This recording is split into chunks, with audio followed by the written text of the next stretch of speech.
في الفيديو ده هعرفك اهم كتب المراجعه اللي انا استخدمتها لما بدات متاخر واللي بيجي منها الامتحان واللي بتحكي شكل الامتحان قوي يعني. السلام عليكم ورحمه الله وبركاته، ازيكم عاملين إيه؟ يا رب تكونوا بخير دايما يا رب. في الفيديو ده هعرفك ايه اهم كتب استخدمتها للمراجعه لما بدات متاخر، وايه الكتب الصعبه اللي انت تبعد عنها لو انت لسه بادئ، تحل السهل الاول والكويس يعني. فيلا بينا نخش على الفيديو على طول.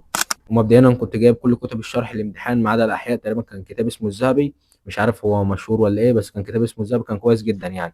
نبدا اول حاجه بالكيمياء. الكيمياء عندك الامتحان وعندك مندليف كويس جدا. الفيزياء عندك الامتحان وعندك برضه نيوتن كويس جدا، بس حل الامتحان الاول. وتعقيب بس بسيط على سؤال كده اتسال كتير الناس اللي بتسالني انت حليت كام كتاب، اللي هو انت شايفني خارق. انا اصلا بادئ متاخر، فاللي هو ازاي انا هخلص المنهج واحل مثلا 3 4 كتب؟ ده هو كتاب واحد وفيه مواد يعني. الكتاب انا ما كملتوش يعني، في حاجات كتير كنت سايبها وكنت زعلان عليها يعني. انا كنت زعلان في اسئله كنت زعلان عليها بالذات في المواد الشرعيه وفي المواد العربيه.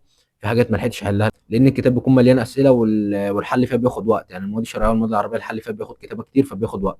مبدئيا انا حليت في كل ماده كتاب واحد، وفي مواد ما كملتش الكتاب. والعربي طبعا للازهر بكل فروع المرشد كويس جدا، وبيحكي برضه شكل الامتحان. طيب يا جماعه، لو بتسمع الفيديو دلوقتي مش مشترك في القناه، شوف نفسك مشترك ولا لا. مش مشترك صح؟ اشترك يلا، عشان حوالي 90% من اللي بيسمعوا الفيديو بيكونوا مش مشتركين. اشترك عشان في فيديوهات قويه نازله الفتره الجايه. يلا بينا نكمل. عندك كتاب الاحياء، عندك كتاب الامتحان وكتاب التفوق. بس كتاب التفوق الصراحه اسئلته صعبه، فانت حل كتاب الامتحان. وكتاب التفوق حوالي 80% من اسئلته صعبه، فانت خليك في الامتحان الاول. خلصت الامتحان حل التفوق. اكد تاني الناس اللي بدأ متاخر، يا جماعه انت بتحل كتاب واحد بس، انت هتحل كذا كتاب ازاي؟ انت بتحل كتاب واحد بس، بتشتري كتاب واحد. الناس اللي هي بتروح تشتري مثلا كذا كتاب وبتحل من ده حبه ومن ده حبه، لا، انت كتاب واحد. انت كتاب واحد وخليك في الاولويه كتاب الامتحان في معظم المواد.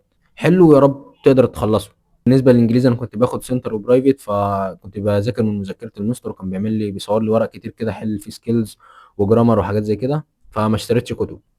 والشرع طبعا لاخواتنا الازهريه المرشد في كل الفروع، ما تشتريش الامام، خليك في المرشد. والرياضه طبعا لو ازهر اوعى تشتري كتاب، انت معاك الامتحان في ايدك. الكتابين اللي معاك دول اللي انت واخدهم من المعهد دول الامتحان. خلي حد يحل لك اسئله كتاب المعهد واحفظهم، لو مش عارف تفهمهم وتفهم الافكار احفظهم، والله العظيم بيجوا زي ما هم. وفي نهايه الفيديو انا عندي محاضرات وبصور لك فيديو، فانت قدرني زي ما بقدرك، واعمل لايك للفيديو واشترك في القناه عشان ما يفوتكش اي جديد.